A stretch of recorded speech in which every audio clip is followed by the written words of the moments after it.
Baik, terima kasih Anda masih bersama kami, para hadirin dan para pemirsa. Sesi ini adalah sesi interaksi antar pasangan calon. Sebelum kita mulai sesi ini, saya mau mengingatkan kembali kepada para hadirin yang budiman untuk menjaga tata tertib. Jika Anda berdiri dan mengangkat tangan, ada hal-hal teknis yang mengganggu jalannya debat ini. Seperti angka countdown yang tidak bisa terlihat oleh pasangan calon. Jadi sekali lagi saya himbau kerjasamanya. Siap untuk bekerjasama Bapak dan Ibu sekalian?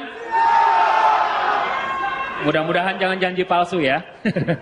Oke, kita jaga komitmen bersama-sama.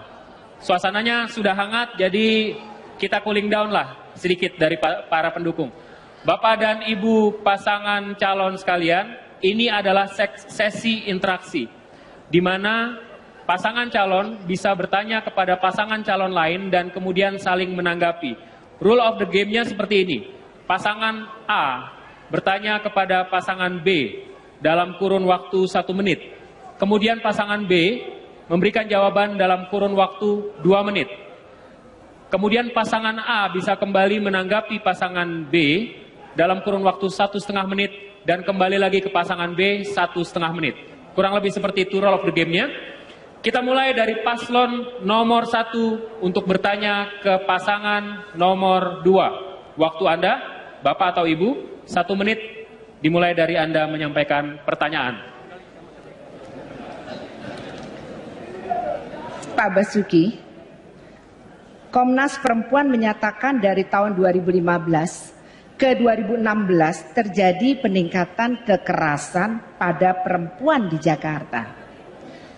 Di sisi lain, sangat disayangkan sebagai gubernur, Bapak justru melakukan kekerasan verbal atau lisan terhadap perempuan, termasuk memaki, membentak-bentak. Masyarakat luas ikut loh menyaksikan karena ini sudah menjadi video viral di masyarakat.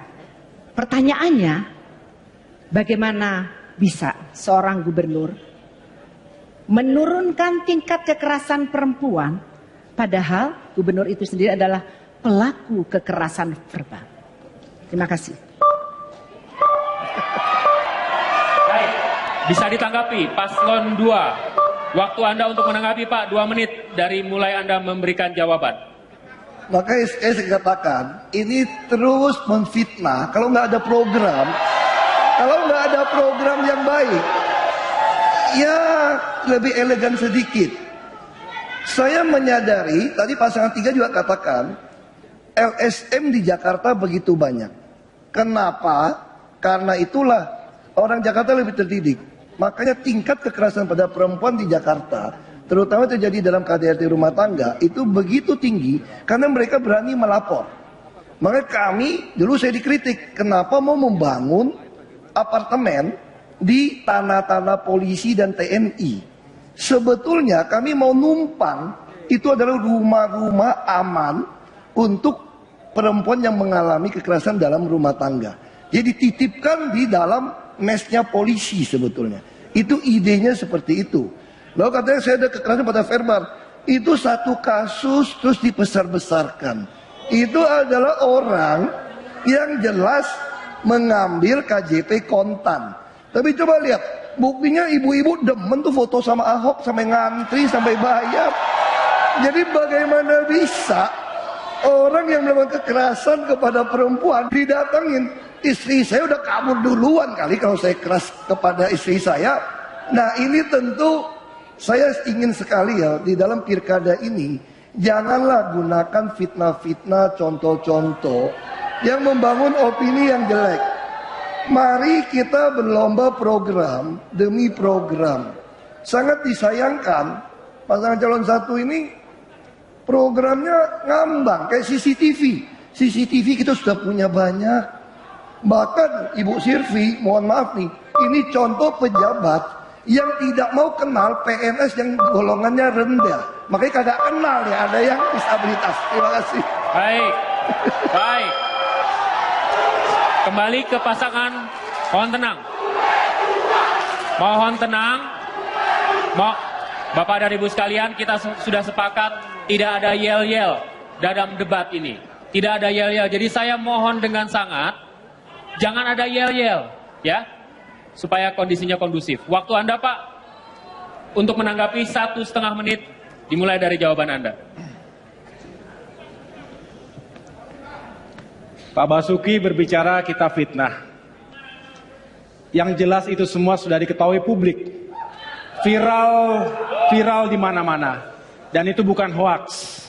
Ada di mana-mana Bapak mempertontonkan kekerasan verbal, lisan terhadap kaum perempuan yang harusnya dihormati. Judgment di depan publik. Bapak tidak ingat bahwa kekerasan verbal seringkali lebih menyakitkan dibandingkan kekerasan fisik. Apalagi ketika dipamerkan ke depan publik, terekam selama-lamanya. Bayangkan kalau itu terjadi kepada keluarga Bapak. Bayangkan kepada keluarga dekat kita. Bagaimana kemudian memiliki integritas untuk mengatakan kita akan melindungi wanita, perempuan, anak-anak.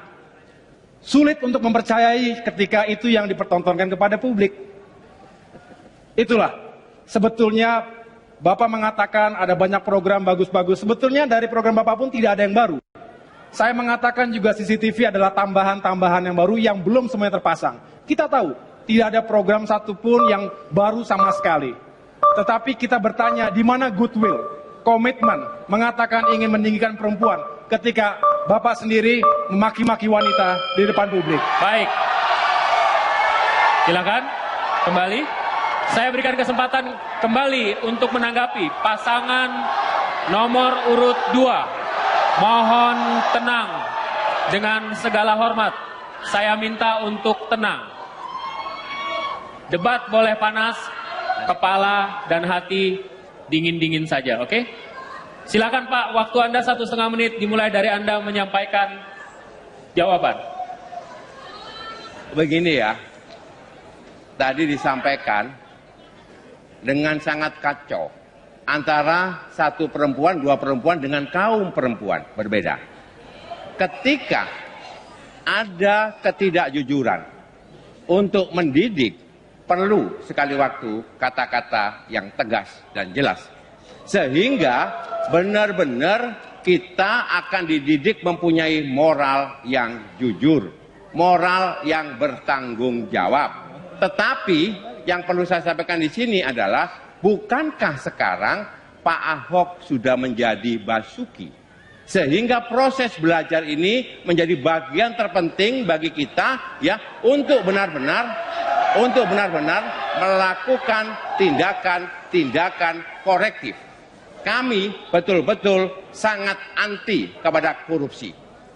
Kami sangat anti terhadap penyelewengan. Oleh sebab itu, untuk memberikan pendidikan perlu di Jakarta ada shock terapi supaya masyarakat betul-betul mampu bertanggung jawab.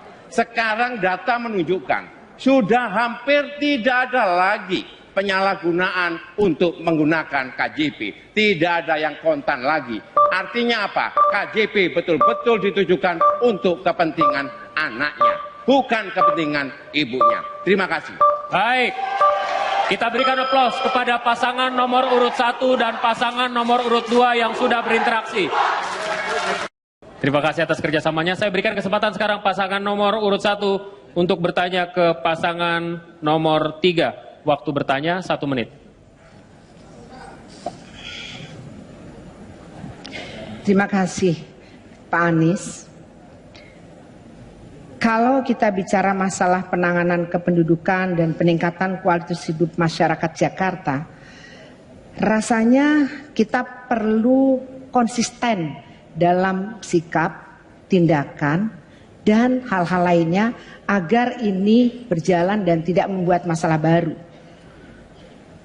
Barangkali pertanyaannya adalah bagaimana Pak Anies kalau menjadi gubernur menyikapi masalah karakter inkonsistensi dalam bersikap, tentu saja dengan latar belakang karakter Pak Anies sendiri, bagaimana agar tidak timbul permasalahan baru bagi Jakarta. Baik, Cukup, Ibu? Terima kasih. Saya berikan kesempatan kepada pasangan nomor urut 3 untuk menjawab pertanyaan yang disampaikan oleh paslon 1. Durasi untuk menjawab 2 menit, dimulai dari Anda menyampaikan jawaban, Pak. Ketika kita berbicara tentang kepentingan publik, maka nomor 1, perencanaan dibuat dengan baik. Dan ini melibatkan semua stakeholder, perencanaan. Lalu perencanaannya dibuat transparan. Dengan perencanaan dibuat transparan, maka seluruh warga akan mengetahui. Lalu dalam implementasinya, lagi-lagi pelaksanaannya dibuat transparan. Era sekarang sudah bukan lagi sekedar good governance, tapi justru era di mana kita melakukan open government, di mana melibatkan pada semuanya. Begitu kita melibatkan semua, maka konsistensi di dalam pengambilan kebijakan bisa dibuat. Ini kami lakukan ketika saya memimpin Kemdikbud, maka ketika kita menyusun rencana, kami undang stakeholder untuk terlibat. Di sini bedanya ketika melibatkan masyarakat itu adalah 4 level. Yang pertama, sosialisasi. Program disiapkan sosialisasi. Yang kedua, dilakukan konsultasi. Lebih baik warga diminta pendapatnya. Yang ketiga, partisipasi. Warga diminta untuk berpartisipasi, masyarakat negara berbuat. Yang keempat, kolaborasi. Yang kami lakukan dengan pola kolaborasi. Dengan pola kolaborasi itu, maka konsistensi di dalam melaksanakan, konsistensi di dalam menyusun itu bisa terjadi. Dan ini yang perlu dilakukan untuk memastikan semua dana dari rakyat yang digunakan oleh pemerintah dipakai sesuai rencana yang melibatkan publik. Terima kasih. Baik. Boleh tepuk tangan? Jangan ragu-ragu kalau mau tepuk tangan. Ini agak-agak jarang. Tepuk tangannya malah sunyi. Baik, saya berikan kesempatan kembali pasangan nomor 1. Cukup untuk menanggapi. Waktu Anda 1,5 menit, Pak. Terima kasih. Sebetulnya tadi yang ditanyakan Ibu Silvi adalah terkait dengan konsistensi dalam prinsip, dalam sikap.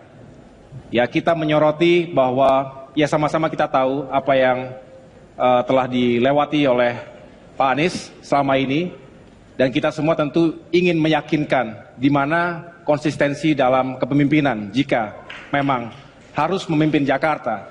Dan ini penting untuk meningkatkan kualitas hidup.